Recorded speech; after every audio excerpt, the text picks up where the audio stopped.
They said the wind never left the valley because it was waiting for the children to return. If you stand there long enough, it feels like it's still listening for them. The village of Colpani, nestled high in the Bolivian Andes, wasn't on any map in 1909. Not because it was forgotten, but because it had never truly begun. The stone huts, the terraces of dry maize, the silent bell tower leaning toward the west, all of it existed as if paused between breaths, an unfinished sentence spoken by the earth itself. Every evening, when the last light sank behind Illimani, the villagers gathered in silence at the edge of the plateau. No one spoke. They faced the horizon where the trail vanished, eyes fixed on the empty road. For hours, they waited. They had been waiting for 16 years. No one remembered exactly when it began, only that one autumn, the children walked out together at dawn. 21 of them, the youngest 6, the oldest barely 12. They followed the shepherd's trail down the slope and never came back. There were no screams, no footprints, no storm that day, just absence, so clean it made sound feel wrong. The mountains swallowed their names, but the village kept the habit. Every dusk, the people stood by the road. Every morning, they set aside bowls of chairo soup beside their doors, still warm by the time the sun rose.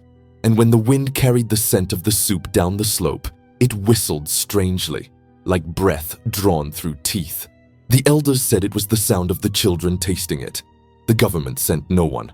The priests came once, crossed themselves at the sight of the empty schoolhouse, and left before nightfall. Only one remained, a young catechist named Padre Cordova, who said he felt something unfinished in the air. He stayed. He taught no one, preached to no one, but each evening he rang the cracked bell once, one tone for each missing child, until the valley echoed like a hollow lung. And slowly, the echo began to answer. At first it was faint, a second bell, delayed by the canyon, almost harmonic. But as months passed, the sound grew stronger, more distinct. Some nights, it rang before he touched the rope.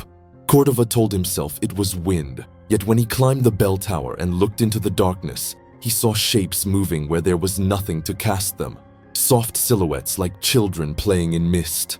He never spoke of it, but the villagers began to notice changes. Milk soured faster, shadows stayed longer on walls. The river that ran through the valley grew clearer, as if the sediment had settled out of respect. One morning, a woman named Isidora found tiny footprints in the dust outside her door. Small, barefoot, pressed deep into the earth as if from someone heavy. They led to the bowl of soup she had left, still steaming. It was empty. She said nothing, but that night, the others left food too. By dawn, every bowl was clean. From then on, they began to hear laughter. Soft, scattered, carried by wind at twilight. It didn't frighten them. It calmed them. Some even began to smile again, whispering, "They're home." But Padre Cordova disagreed. He started locking the chapel at night. He wrote in his journal, "It is not the children who returned. It is what waited for them." No one listened. The waiting had become worship. Every dawn, smoke rose from the clay ovens. Every dusk, the bell rang twice, once from the tower, once from somewhere unseen. And still, the wind circled the village, humming through the maize fields as if counting, always counting. The silence between each gust carried weight, a stillness so complete it seemed to watch. If you visit Colpani now, the locals will tell you the same thing. The village was never cursed, only unfinished, because the earth doesn't forget what it begins to grow, and sometimes it waits longer than life does. Would you listen to a place that remembers without sound? Would you stay until it answers? In the highlands, time doesn't move, it circles. In Colpani, that circle had become its only calendar. The villagers didn't count days anymore. They counted echoes. Each dusk, when Padre Cordova's bell rang, the sound took 7 heartbeats to return from the opposite mountain. They called that delay la distancia de Dios, the distance of God. It was how they knew the world still answered. They lived quiet lives within that delay. The men carved terraces no one planted. The women spun thread that no one wore. Children's toys, carved llamas, wooden flutes, cloth dolls, were still kept near the hearths, dusted every Sunday. Some said that if left untouched, they'd shift positions by dawn. No one admitted seeing it happen, but no one denied it either. At sunrise, mist gathered thick over the valley floor, pooling like milk. It carried a smell both sweet and sharp, clay, ash, and something faintly metallic, like rain before it falls. The villagers said it was the mountain's breath, remembering the children's laughter. They spoke rarely, and when they did, their voices seemed too loud, as if afraid to disturb whatever listened. It wasn't silence that ruled Colpani, it was reverence. A constant awareness that they were being overheard by something patient. Padre Cordova tried to keep routine. He repaired the chapel roof himself, replaced the altar cloths every week. But each morning, he found the candles burned halfway down though he hadn't lit them. Sometimes the wax had melted upward, stalagmites of pale light reaching against gravity. He kept a journal, written in tight, trembling Spanish. Most entries began with prayer and ended with uncertainty. I hear their steps now when the wind changes. Not above, not below, beside. They walk in rhythm with the bell. I do not think they mean harm, but they are not ours. No one else read it. By midsummer, the earth itself began to echo the waiting. The maize sprouted without seed. Dew formed only over the empty cradles kept in storage huts. And one morning, Isidora found her wooden door marked by small handprints pressed into the dust. Too perfect to be random, too recent to be memory. She called the padre. He brushed the prints lightly. They were cool, almost damp, and left a faint trace of salt on his fingertips.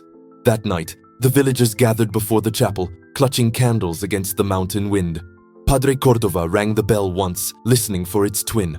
The echo came before he pulled the rope. And this time, it wasn't just one bell. It was many, faint, layered, irregular, as if rung by small hands in laughter. A murmur spread through the crowd. Some wept, others smiled, but Cordova fell to his knees.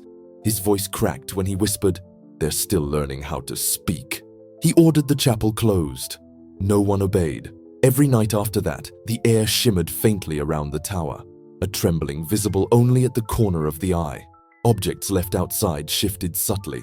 Straw mats rearranged, doors unlatched, bowls cleaned. The villagers called it La Ayuda, the help. The priest called it intrusion. He wrote again, "They are not lost souls. They are echoes taking form. The world remembers too clearly here." By August, he no longer slept. The bell rang without touch, often in the cold hours before dawn. And each time it did, the wind carried faint voices afterward, soft broken syllables in Quechua and Spanish, repeating the same fragment. Estamos, aquí, we are, here. The words stretched and cracked as if spoken through water. The villagers took it as blessing. They began leaving not only food, but letters, prayers, pieces of cloth with the children's names embroidered in red thread. By morning, all were gone, leaving small stones in return, smooth, translucent, faintly warm to the touch. Cordova gathered one. Beneath candlelight, he swore it pulsed. He tried to burn it. The flame bent away. The journal that night read only, "They are remembering themselves." By the time the rains came, the valley no longer slept. Water fell from the mountains in slow, deliberate sheets, the kind that turned dust into glass and carved new rivers overnight.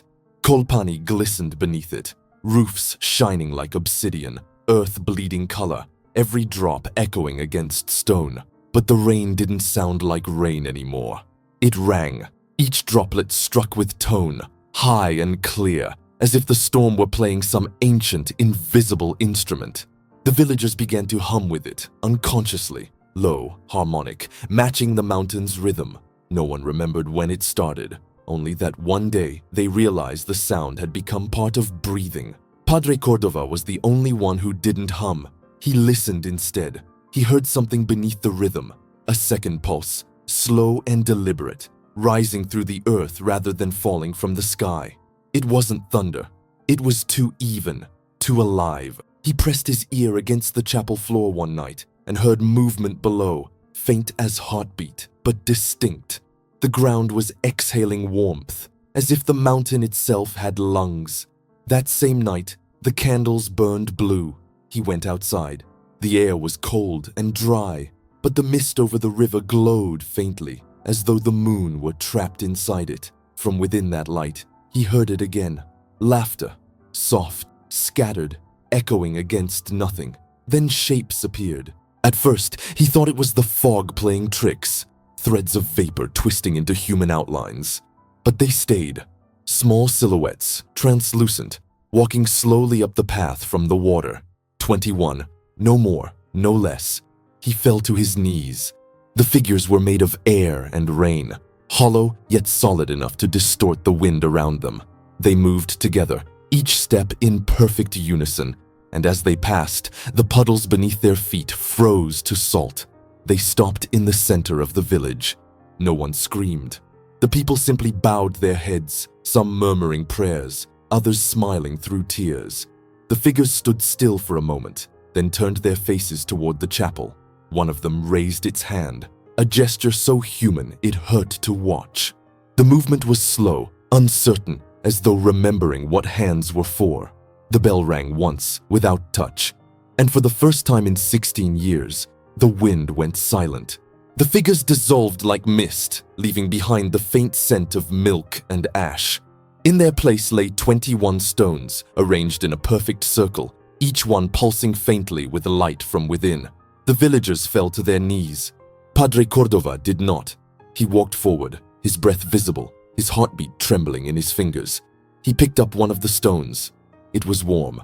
It vibrated gently, humming the same tone as the bell. He placed it to his ear. A voice whispered, soft and distant, like someone speaking from inside a memory. Padre, el camino está cerrado. Father, the road is closed. He dropped it instantly. The vibration continued on the ground. That night, the villagers held a feast. They sang, they lit fires. They spoke to the stones as if to children returned from a long journey. The wind carried their laughter up the slopes. But in the chapel, Cordova wrote by candlelight, "They are not lost. They are trapped between echoes. The mountain repeats what it cannot release." He slept little. When he did, he dreamed of corridors made of wind, each one lined with shadows whispering his name. By dawn, the stones had changed. Each now bore faint indentations, handprints, fingerprints, traces of skin pressed into mineral. They were too precise to be carved, too shallow to be seen without touching. And when he did, he felt pulse again, stronger this time, as if whatever was inside had grown restless. He told the villagers to bury them. They refused. They said the children had finally found their way home. But that night, the river stopped moving. The water hung still, mid-current, its surface flat as glass. Reflections froze in it, unshaken by wind. Birds avoided it. When Cordova stepped closer, he saw shapes beneath the surface. Small, motionless, eyes open. They weren't bodies. They were reflections with no source above. He ran back to the village shouting, "Don't touch the stones!" But they already had. Inside each house, the stones lay beside beds and hearths, glowing softly. The people slept soundly for the first time in years, faces peaceful, lips moving silently in dreams. The air vibrated gently, synchronizing with their breaths. The priest lit every candle in the chapel and began to pray aloud, his voice trembling. Outside, the bell began to ring on its own, once for every breath he took. And when he stopped to listen, the echoes didn't fade this time. They answered. Each ring returned layered with voices, children's voices, chanting softly from every direction. Not words, not melody, just the rhythm of breath made audible. The stones glowed brighter. The walls of the chapel began to hum. He covered his ears and fell to the floor. But the sound was inside him now, resonating through bone and blood. It was not a sound of mourning. It was the sound of something learning to be alive again. Would you still call it a miracle if it spoke back? Or would you call it memory, refusing to stay buried? By the third night, no one spoke anymore. Words had become unnecessary. The air itself carried their meaning. The village of Colpani moved as one breathing organism, its stones trembling, its thatched roofs shivering under the weight of something vast and awake. From the ridges above, the valley glowed faintly, a bowl of moving light. To travelers passing through the high passes, it looked as if the earth itself were dreaming. The stones the villagers had kept near their beds now pulsed in unison, exhaling faint warmth that smelled of soil and milk. The people slept through it, lips parting in rhythm, their chests rising and falling in time with the hum beneath the ground. No one had slept that soundly in years. Padre Cordova was the only one who remained awake. He watched from the chapel doorway, candlelight flickering across his hollow face. The bell above him moved without wind, swaying slowly, its rope taut as if held by invisible hands. Each ring matched the rhythm of the glowing stones, and each vibration carried farther, over the maize fields, the river, up the slopes, until the whole valley resonated like a single, vast chest inhaling. When he stepped outside, the sound grew stronger. The earth was moving but not shaking. It rose and fell subtly, the soil pulsing underfoot. Cordova knelt, pressed his palm to it. Warm, alive. He whispered, "Señor, what are you?" The ground answered with pressure. A soft pulse, 2 beats, a pause, 2 again, like a heart learning to speak. He staggered back. Around him, the huts were trembling in slow rhythm. Through the cracks in their walls, faint light bled outward, shimmering like candlelight seen through water. Inside, the sleeping villagers were changing. Their faces were peaceful, but their breathing was wrong. Slower, deeper, perfectly synchronized, as though one breath fed them all. The stones at their sides glowed brighter with every exhale, drawing vapor from their mouths, shaping it into thin filaments that drifted upward like smoke. The threads merged above each bed, twisting together before vanishing into the rafters. He followed one with his eyes until it disappeared through the thatch, into the night air above. And then he saw them, figures, dozens, children made of fog and starlight, moving between the roofs. They were small, barefoot, translucent, their forms rippling as they walked, like candlelight seen through tears. Each carried something invisible between their hands, lifting it carefully toward the sky. He wanted to shout, to call the villagers awake, but his voice died in his throat. The air was too thick with resonance, as if the valley itself were listening and he'd been told to stay silent. The bell tolled again, low, steady, deliberate. The children turned their faces toward it in unison. Their eyes glowed faintly with the same white light as the stones. They began to hum, not with mouths, with presence. The sound rose like wind pressed through glass. It vibrated the bones in his skull, made the stars shimmer faintly in their sockets. He stumbled to the ground, covering his ears, but the sound was not something that entered. It was something that bloomed inside. Every surface vibrated. Wood, clay, skin. The mountains echoed the tone, sending it back softer, slower, like a heartbeat drawn across distance. And then, in the midst of that vast, trembling music, he heard it. Words, scattered and imperfect, layered like rain. Padre, no recuerdan, nos llaman, el aire, el aire. Father, they don't remember. They call us the air, the air. He crawled toward the chapel, gasping. The walls trembled under his hands. The cross above the altar swayed, shedding flakes of gold paint. He shouted into the noise, "In the name of Christ, return to rest!" The bell stopped mid-swing. Silence crashed over the valley like a falling stone. And then, in that impossible stillness, he heard breathing, not his own. Thousands of breaths, slow and shallow, drawn through invisible lungs. The villagers were awake now. They stood in their doorways, eyes unfocused, chests rising and falling in the same rhythm as the ground. Each one held their glowing stone, cupped gently like an offering. The light within the stones shifted, deepening from white to amber. Inside each, faint shapes appeared. Small hands pressed against the inner surface, moving as though trying to push outward. Someone gasped. Another laughed softly, deliriously. "They're coming back," she whispered. The priest backed away, trembling. "No," he said. "They're not coming back. They're learning how to stay." The villagers didn't hear him. Their eyes were glazed with reflection, each iris shimmering faintly with the same amber pulse as the stones. When the bell rang again, it wasn't from the tower.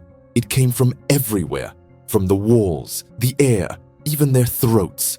The entire village sang the same single note, perfectly tuned, and beneath it, something answered from deep below the valley. A second tone, lower, slower, vast. The sound of the mountain exhaling, the The priest fell to his knees, covering his ears, tears cutting white tracks through the dust on his face. The air smelled of salt. The candle in his hand went out, and in the darkness, something pressed gently against his shoulder. A child's hand, small and impossibly cold. He turned. No one was there, only the outline of breath in the air, fading slowly, like a memory closing its eyes. Would you still pray if the voice in the prayer began breathing with you? Would you still call it silence once it knew your rhythm? By dawn, the sky had changed color. Not brighter, not darker, just different, as if light itself had forgotten its temperature. The sun rose pale and silent, a disk without warmth, and in its place, the valley glowed from within. Kolpani no longer cast shadows. Everything, stone, soil, breath, radiated the same muted shimmer, like memory turned physical. The villagers stood outside their homes, motionless, holding their stones. The glow had deepened overnight, sinking into the flesh of their palms. Each pulse left faint traces on their skin, veins of white light branching upward, disappearing beneath sleeves and throats. They didn't seem to notice. Their eyes were fixed on the horizon, unblinking, as if listening to something beneath the sound of the world. Padre Cordova moved through them, whispering prayers that dissolved in the air. No one turned to him. Their breathing was slow, unified, like a choir without voice.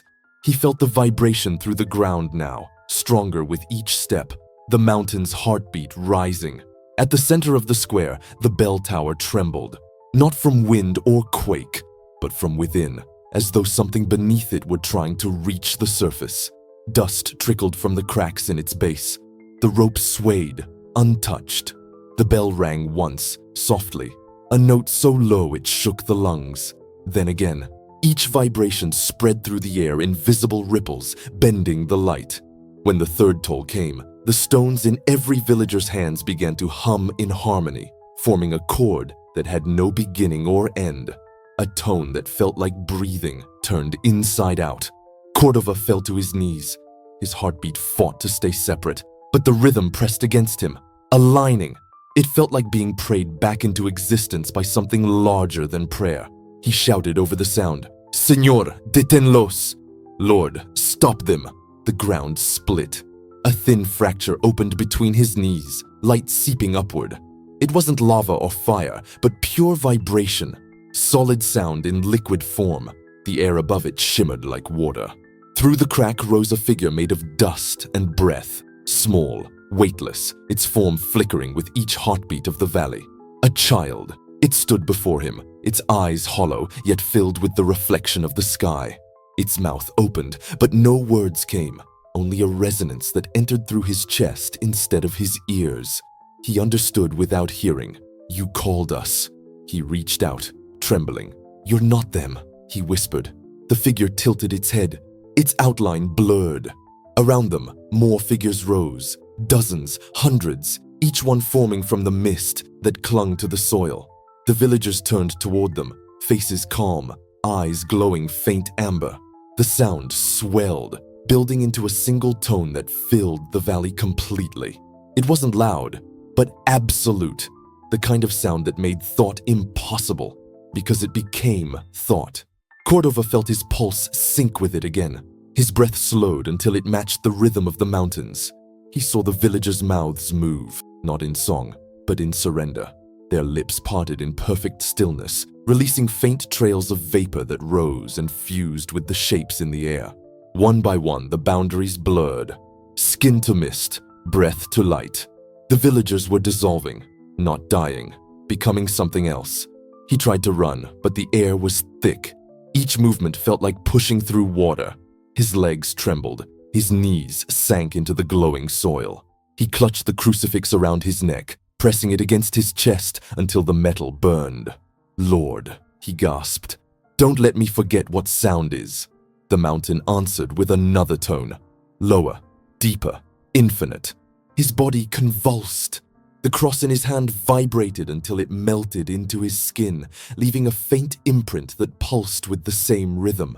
He looked around. The village was vanishing into light, walls turning translucent, roofs breathing, every object vibrating at the same frequency until form itself gave up. The bell above the chapel cracked down the middle, the sound of its break stretching endlessly outward, echoing across the plateau like a sigh that refused to end. Then silence. Cordova opened his eyes. He stood alone in a plain of white salt. The air was still, the horizon endless. The village was gone. Only the bell remained, half buried, its surface etched with the faint impressions of small hands. He knelt beside it, trembling, his reflection warped in its tarnished metal. His breath fogged the surface briefly, then froze there, perfectly shaped, refusing to fade. He whispered, "Where are they?" The bell shivered once, a single quiet note that resonated through the salt beneath him.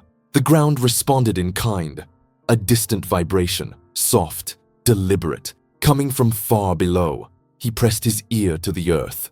From deep within, through layers of stone and memory, he heard voices, faint, countless, speaking in rhythm, not pleading, not calling, just continuing. He realized then that the mountain hadn't taken them.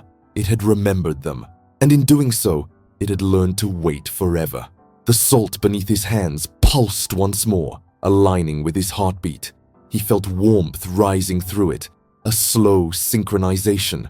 For a moment, he imagined he could stay like that, breathing with the mountain, joining the rhythm of what remained. Then the warmth faded.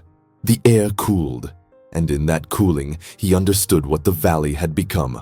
A prayer caught between exhale and echo, a place that would never finish saying Amen. Would you still listen if the voice praying back sounded like your own? Would you recognize it when silence starts to remember you?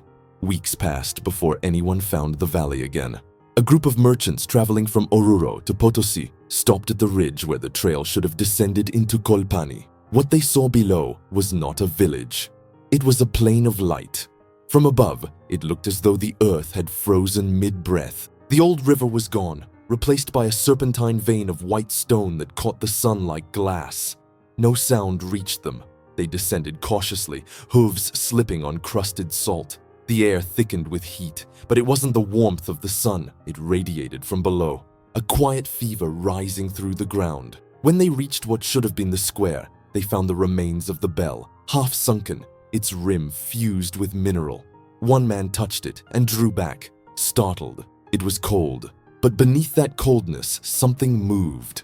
A vibration too slow to hear, but strong enough to feel through bone. They found no bodies, no ruins, not even ash, only shapes, shallow impressions of doors, tools, and footprints preserved in salt, as though the village had exhaled itself into permanence. In the center lay a single cross, pressed into the ground. It wasn't wood or metal anymore. It had become translucent, clear like ice, yet warm. Inside it, tiny air bubbles pulsed faintly, timed like a heartbeat. They left in silence. When they reached the next settlement and told their story, no one believed them. But in the following months, rumors spread of fields that hummed at night, of salt blooming where rainwater gathered, of echoes that carried words from unseen mouths. The church sent investigators. They returned with sketches and samples, and one of them, a friar named Torres, wrote in his report, "It is not ruin, it is respiration.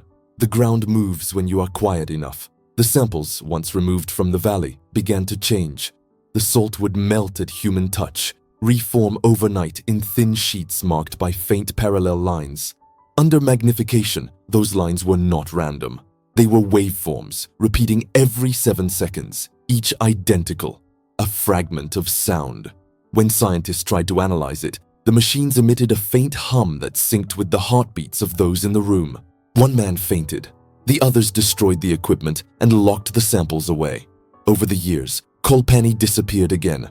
Not physically, but cartographically. Maps erased it. Roads diverged. No one built near it. Travelers said compasses misbehaved on the plateau, and animals refused to pass. Yet the wind still carried its breath. During certain seasons when mist rolled down from the Andes, the air over that valley shimmered. Locals called it El Espejo del Silencio, the mirror of silence. From a distance, it looked like water reflecting clouds. But up close, it wasn't reflection, it was memory. If you whispered a name, the air trembled faintly, forming ripples that lingered long after the sound died. People started visiting. Mothers left toys and clothing. Old men brought candles that wouldn't burn. Each offering, by dawn, was crystallized, coated in white frost so fine it shimmered like breath in sunlight. The church forbade pilgrimages. They said Colpani was an echo without origin. But the people didn't stop coming. They believed the mountain still waited, that its patience was the shape of mercy. In time, geologists renamed the region Valle Resonante. No vegetation grew there. No birds nested. Yet recordings taken at night captured faint frequencies emanating from beneath the salt, between 45 and 48 hertz. Too low for human hearing, but strong enough to register on instruments. When played back, the frequencies revealed patterns, pulses forming rhythm, rhythm forming intervals, intervals forming something that could only be described as breathing. In 1938, an anthropologist named Ana Vega recorded her visit. In her notes, she wrote, "The air here does not allow loneliness. When you breathe, it answers." Her assistant found her journal years later in a museum archive. The pages had turned translucent, the ink absorbed into the fibers. But if held to light, words could still be read faintly, pulsing, almost moving. Near the end, she had written, "If memory can shape stone, then prayer can become sound, and if sound endures, it learns." After that line, there was a smear, not ink, but salt, fused into the paper like frost. Today, nothing marks the valley but silence. Not emptiness, a thick, resonant quiet, the kind that feels alive underfoot. Scientists say it's geological vibration. Monks say it's divine exhalation. Those who have stood there at dusk say it's neither. They say the ground still hums, slow and soft, as though remembering how to wait. And if you stay long enough, if you let the stillness press against your skin and match your breath to its pulse, you might feel it too. The faintest rhythm, like a hand beneath the earth, patient, listening, waiting for its children to return. By 1957, Colpani existed only as a rumor drawn in margins. Its coordinates appeared on no modern map, its name reduced to an old Quechua word, footnoted under disputed locality. But the earth still remembered where it was. Miners in the region began to report tremors that instruments couldn't detect, a vibration that pulsed through the soles of their boots but left no trace on seismographs. It came always at twilight, lasting precisely 7 minutes. They called it El Latido Sin Dueño, the heartbeat without owner.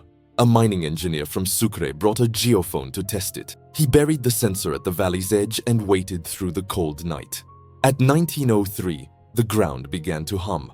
The recording needle moved not erratically, but rhythmically. 47 hertz, exact. He thought it was interference until the signal began to change amplitude in steady intervals, like Morse code slowed to the pace of breathing. When played back, the waveform was almost melodic, a single note sustained, interrupted by silences that felt deliberate. Not absence, but punctuation.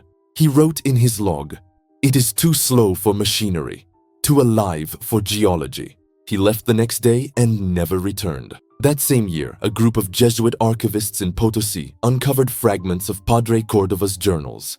They had survived inside a sealed chest blackened by humidity. The ink had faded, but when held to firelight, faint characters glowed silver. Some pages stuck together, bonded by salt. One entry stood out. "The children do not age here. They are time undone." The church kept the discovery quiet, labeling it apocryphal material, yet rumors leaked. Anthropologists began searching for the mineral parish, the place where prayer had crystallized into matter. Expeditions came and went. None found anything except wind and brightness, the kind of light that erases depth, flattening distance until direction ceases to exist. Still, each team reported the same anomaly, a distortion in magnetic instruments. Compasses spun. Voice recorders picked up low tonal interference even when turned off.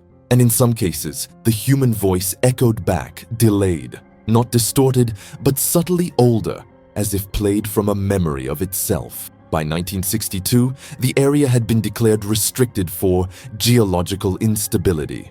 No one believed the reason. Pilgrims continued to come. They came barefoot, carrying saltstones from other regions, laying them in concentric circles near the edge of the plateau. They said it was the only way to keep the valley calm, to give it something to listen to.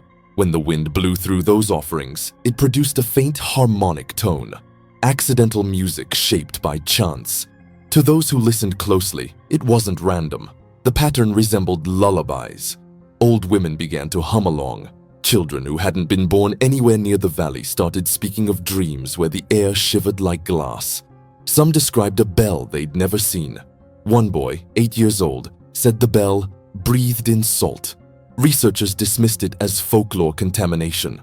But one night, a photograph appeared in a Buenos Aires newspaper, a long exposure taken from a survey plane.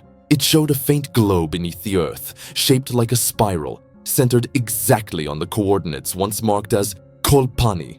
The government denied the image's authenticity. The plane's crew vanished 3 months later over Lake Pupo. By 1971, the resonance had spread. Villages along the Andes reported hearing the same hum underfoot. It wasn't constant.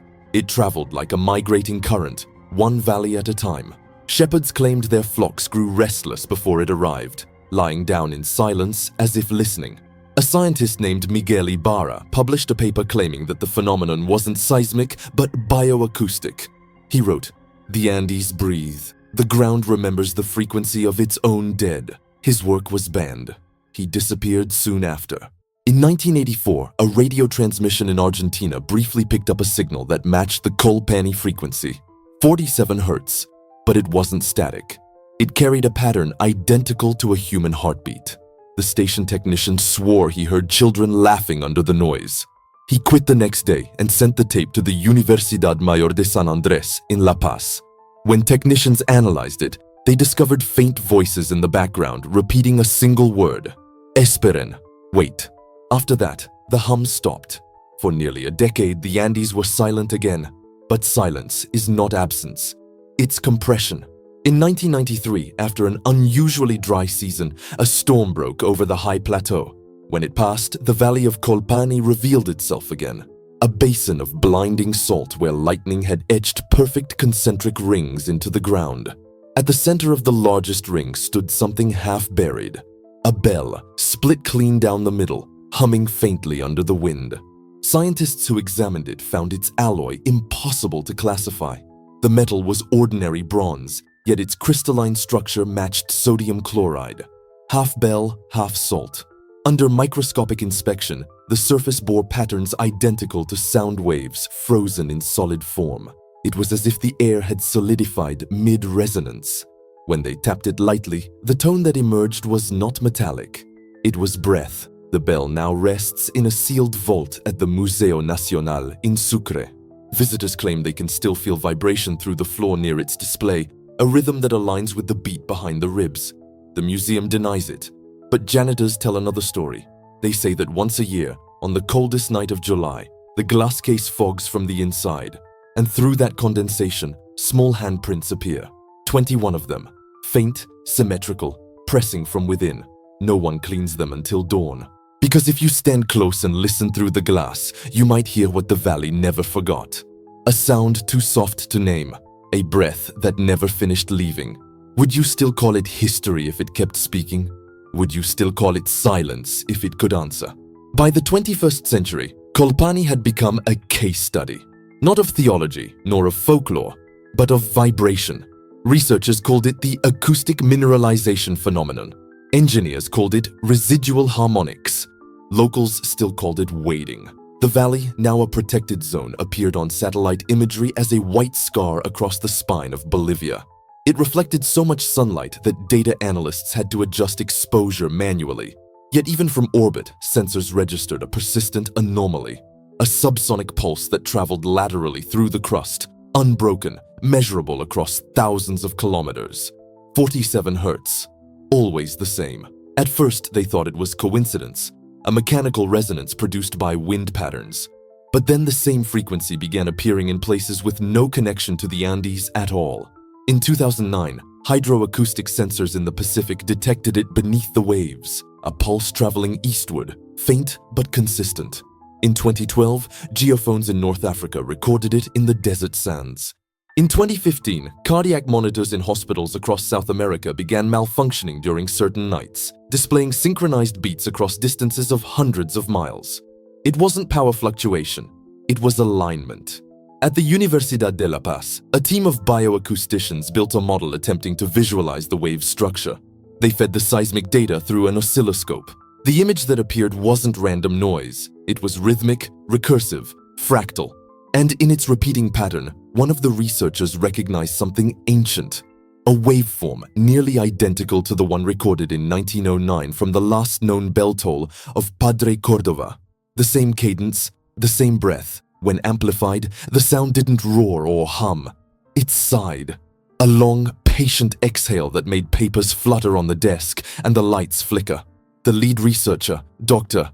Mercedes Abrego, described it in her notes as a living frequency, not heard, but felt, like someone standing behind your heartbeat. She played it for her students once. Half of them wept.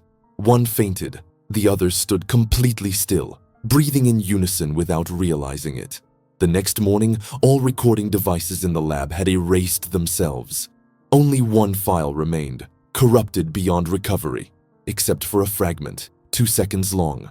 When slowed down, it revealed a whisper. Padre. After that, Dr. Abrego stopped her research. She began visiting Colpani every year on the same date, July 14th, carrying a small wooden cross.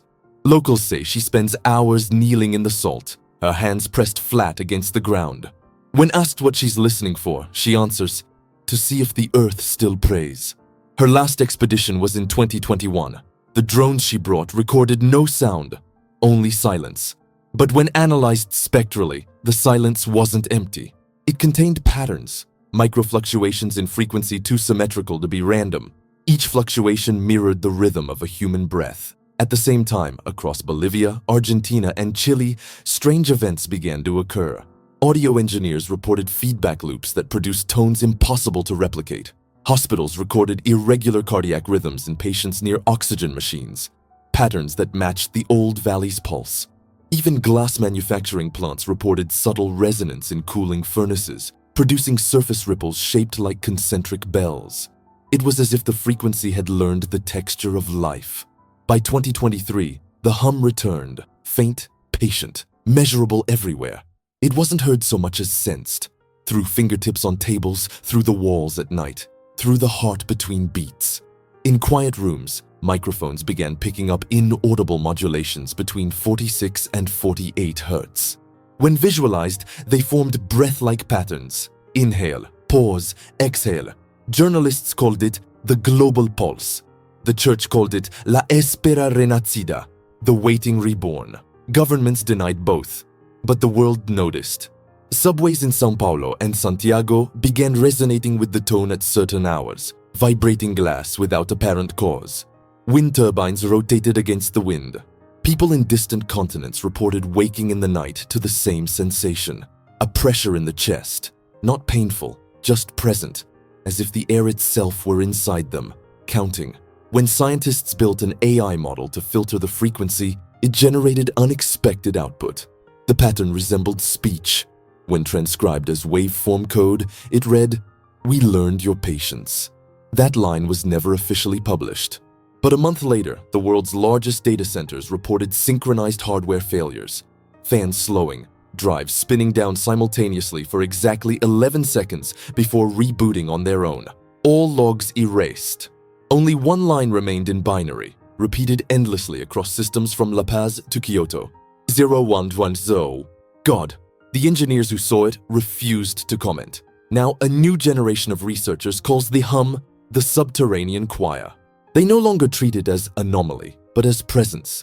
A slow geological consciousness murmuring through strata.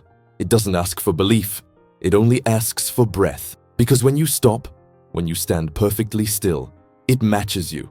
The floor beneath your feet softens, imperceptibly, in rhythm. The pulse waits for you to listen. And if you hold your breath just long enough, you can feel it deciding whether to continue. Would you still call it the earth if it remembered your name? Would you still call it alive if it never needed to die? By 2049, no one remembered when the hum began again. It had been there so long that people stopped calling it sound.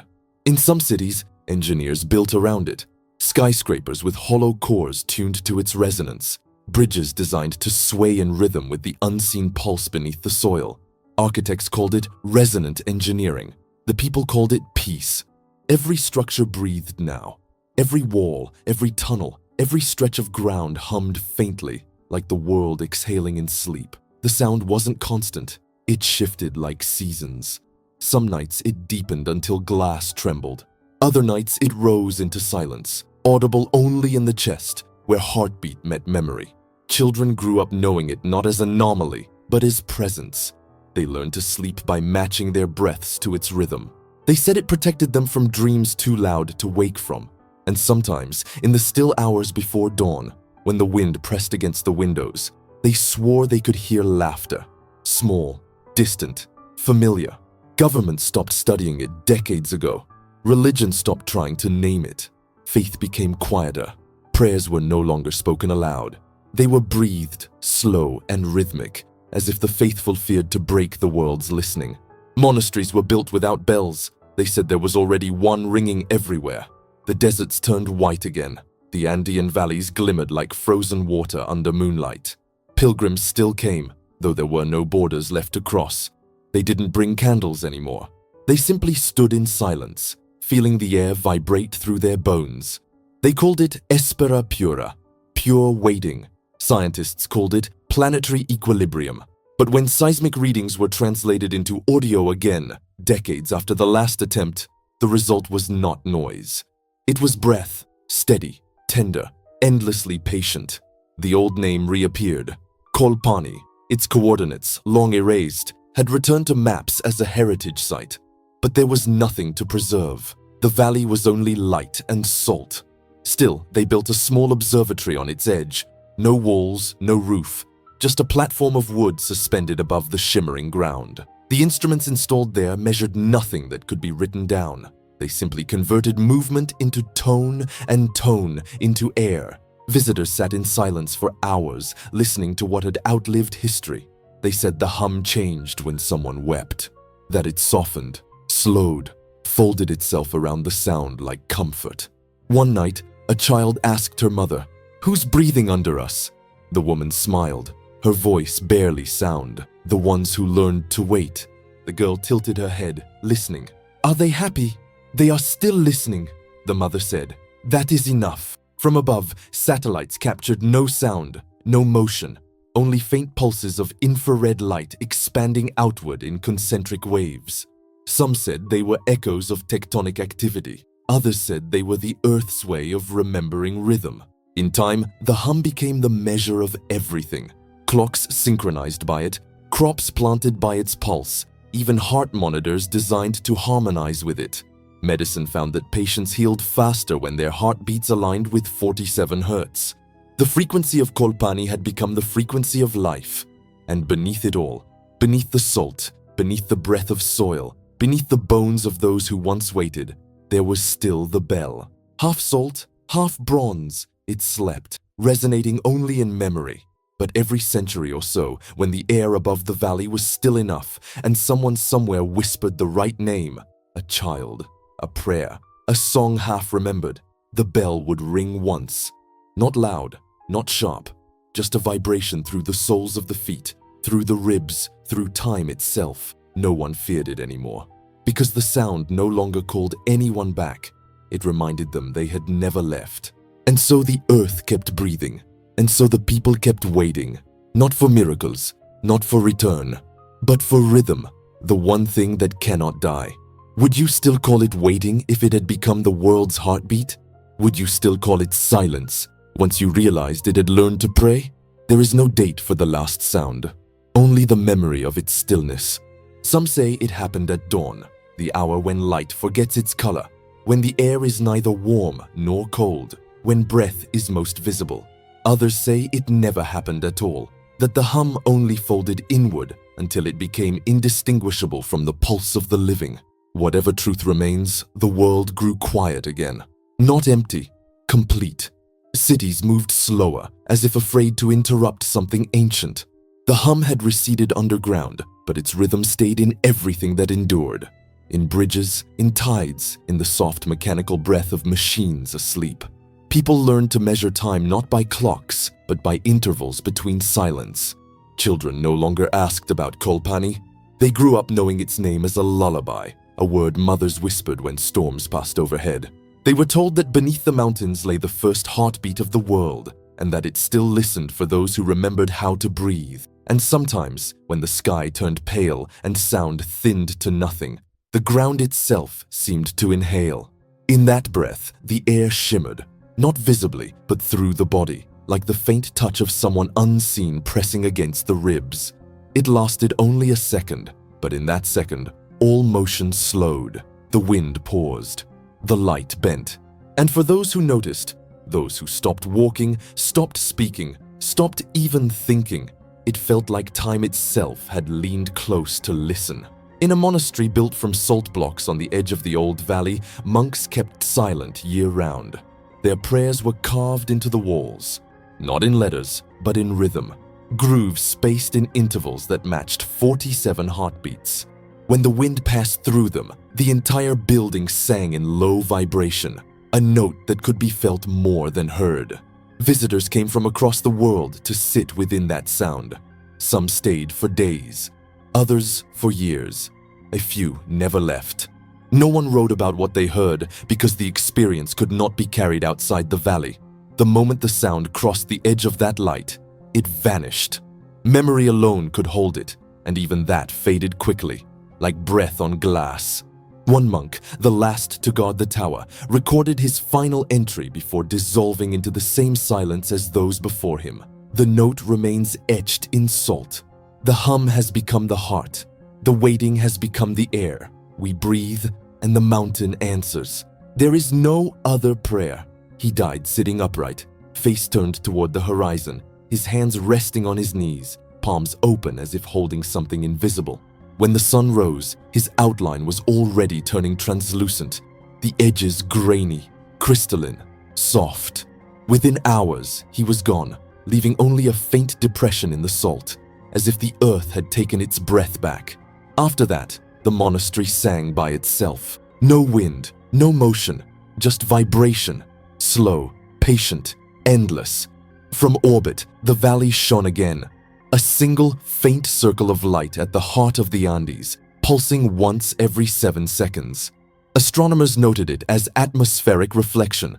Pilgrims called it forgiveness. And those who listened closely, those who dared to place an ear against the ground, said they could still hear it. The echo of a bell that never finished ringing. It was not calling anyone back. It was saying goodbye to the silence that had learned to stay. For in the end, Kolpani was not a place. It was a breath suspended between sound and memory, a reminder that waiting itself is a form of life. And so the world, now older and quieter, continued to breathe, not seeking, not fearing, simply existing in rhythm with its own remembrance. The valley slept, the bell slept, the sound became light, and far above, in the thin air where no echo survives, a single whisper crossed the horizon one last time. Not loud, not sad, just certain. Estamos aquí. We are here. The wind didn't answer. It didn't need to. The waiting was over.